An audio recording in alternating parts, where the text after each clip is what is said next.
Alors la première question que je voudrais vous poser justement par rapport à notre thème du jour, c'est, puisqu'on parle de la famille, hein, on a expliqué la semaine passée l'idéologie hein, consacrée à la famille hein, dans la tradition islamique, mais pour poursuivre notre thème, on peut se demander quelles sont les causes du déclin du mariage. Tout d'abord, on souhaite la bienvenue à tous nos auditeurs et toutes nos auditrices. Donc avant de commencer, on va citer un chiffre qui est très important. C'est un chiffre qui est en Europe, donc une union se rompt toutes les 30 secondes. Voilà, donc je répète, c'est en Europe, une union se rompt toutes les 30 secondes. Donc il faut savoir que la religion chrétienne, elle interdisait de rompre le mariage.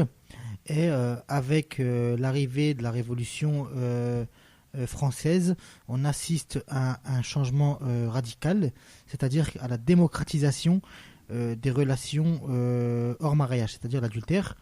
Donc la conséquence directe, c'est l'adultère qui est la première cause du divorce.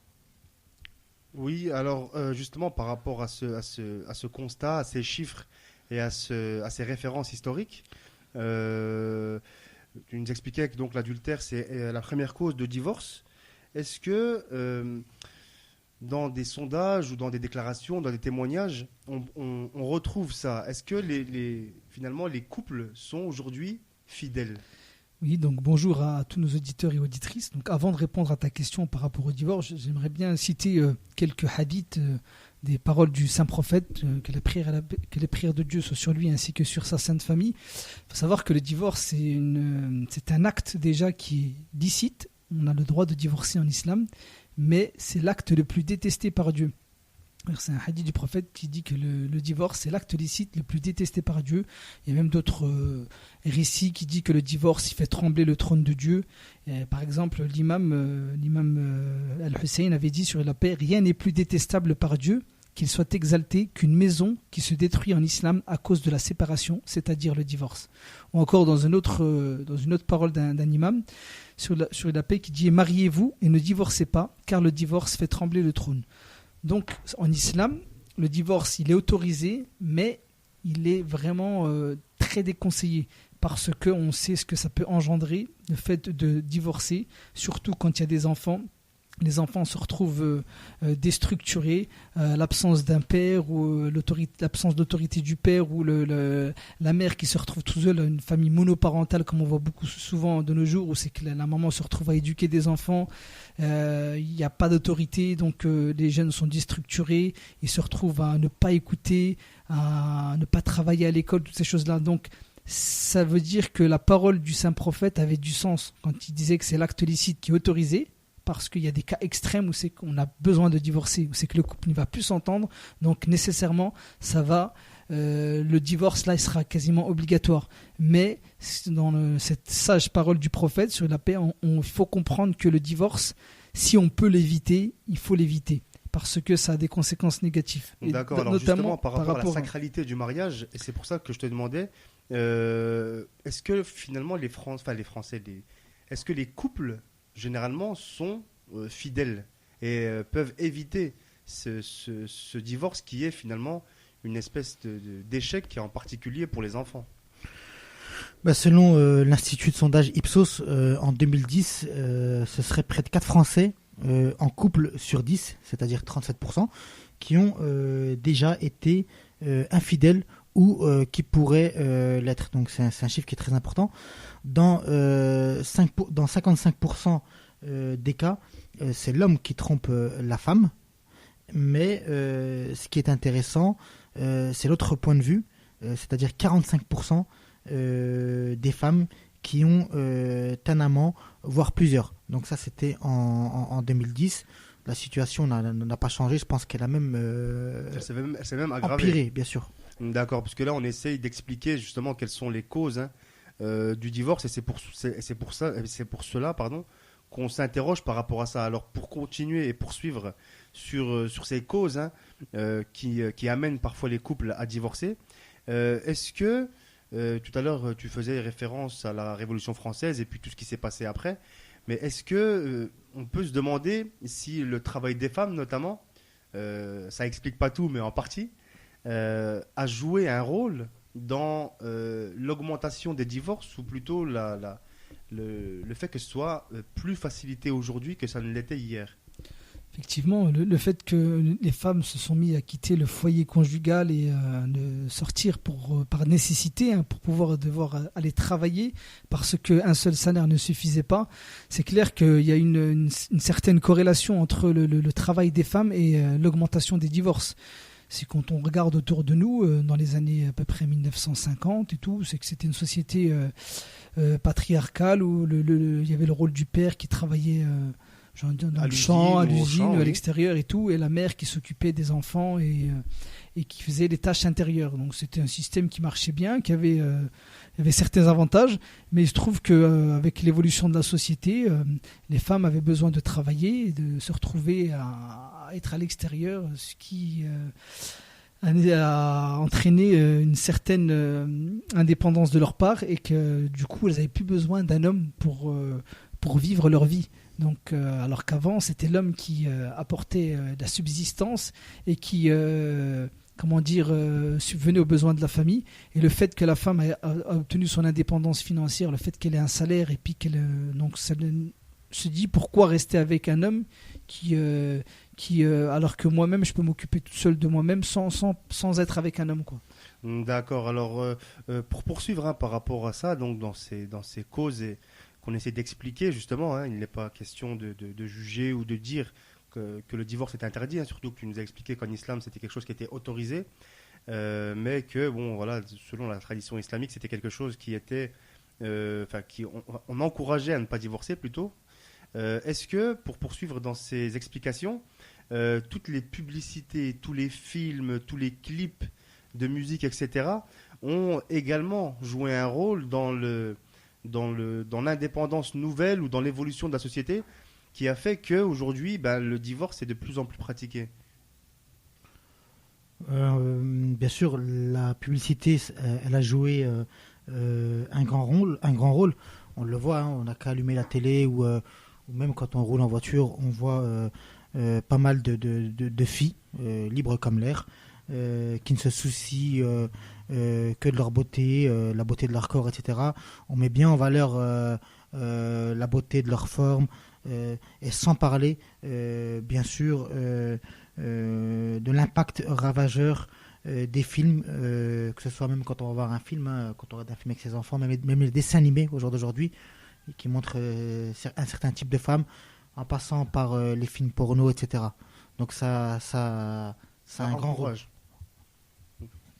Alors justement, l'adultère, tout à l'heure on en parlait, c'est quelque chose qui est aujourd'hui entré dans les mœurs.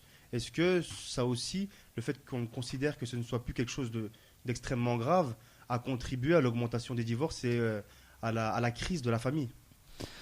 Oui, bien sûr, on peut parler d'une banalisation du vice. Avant, le vice était généralisé. Maintenant, je veux dire qu'avant, le vice était caché. Et maintenant, le vice est généralisé. Donc, c'est banalisé.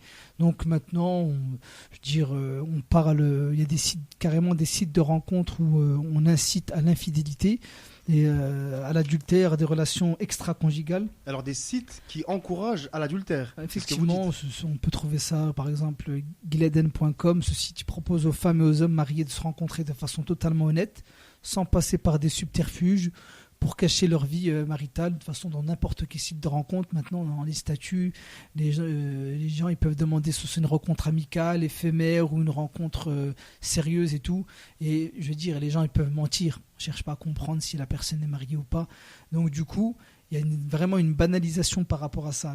La cellule familiale est complètement déstructurée de nos jours maintenant.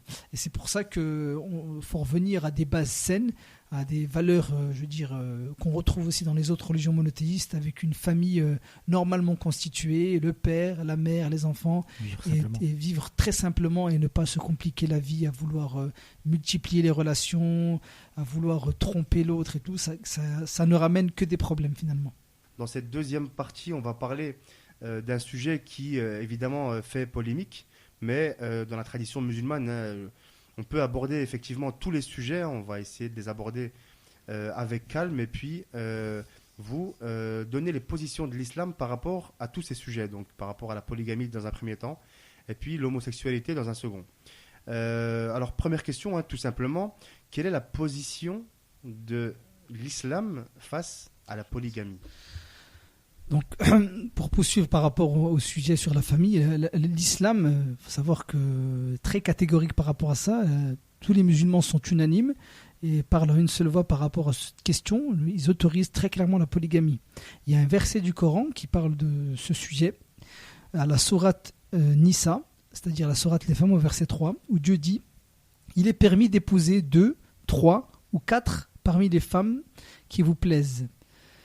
Mais si vous craignez de n'être pas juste avec celle-ci, alors une seule, ou des esclaves que vous possédez. Cela afin de ne pas faire d'injustice ou afin de ne pas aggraver votre charge de famille. » Donc le verset du Coran qui parle sur la polygamie est très clair. Les musulmans sont autorisés à épouser 1 ou 2, 3 épouses, voire 4, maximum 4.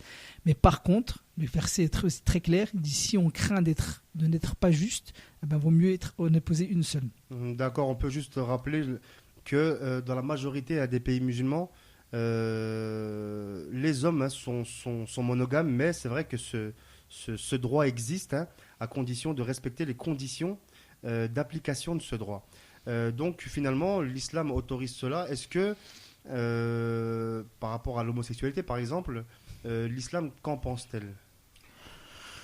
Et puis, si vous pourriez, excuse-moi de te couper, nous donner aussi peut-être le point de vue des autres religions, pour qu'on puisse se mettre en perspective et voir s'il y a des contradictions ou des points d'accord par rapport à ce thème. Bien sûr, donc nous, en tant que musulmans, on tient à dire et à répéter que les spiritualités et toutes les religions, que ce soit l'hindouisme, le bouddhisme, le judaïsme, le christianisme, l'islam, toutes les religions, je dis bien toutes, condamnent et interdisent cette pratique, qui est l'homosexualité. Et on se souvient tous de la condamnation en 2009 du pape, qui avait fait à cette époque un tollé. Le pape Benoît XVI à l'époque. Voilà, qui avait fait un tollé, et la presse avait condamné ses propos, qui vient d'une autorité suprême chez les chrétiens catholiques. Donc il avait condamné l'homosexualité, et tous considèrent l'homosexualité comme contre nature. Donc on ne va pas polémiquer pourquoi.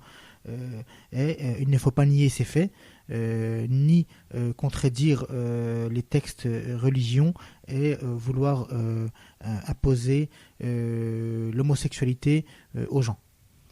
Alors, est-ce que ce soit les musulmans ou les chrétiens ou les autres fidèles des autres religions, se doivent, entre guillemets, obligatoirement d'accepter l'homosexualité, ou est-ce qu'ils sont libres d'avoir leur propre point de vue sans avoir à entre guillemets, juger ces personnes? Non, heureusement qu'il y a encore un petit peu de liberté. C'est clair qu'on a encore le choix de s'opposer à cette pratique. Donc les musulmans et toutes les autres religions monothéistes s'opposent à l'homosexualité. Mais par contre, on assiste aujourd'hui à des campagnes malsaines, des lobbies qui veulent que les musulmans arrivent à condamner le Coran, et des enseignements comme la polygamie qu'on a évoquée avant, ou encore à accepter l'homosexualité. Donc ce n'est pas possible pour un musulman d'accepter dans son cœur l'homosexualité. Même si en France, les musulmans respectent, ils ont le droit à la liberté religieuse, et se conforment aux règles de la République, aux lois de la République. Mais par contre, ils condamnent dans leur cœur l'homosexualité. Ils ne vont pas chercher à polémiquer par rapport à ça, mais il faut connaître la position de l'islam et des musulmans. L'homosexualité n'est pas tolérée en islam. L'homosexualité n'est pas tolérée en islam.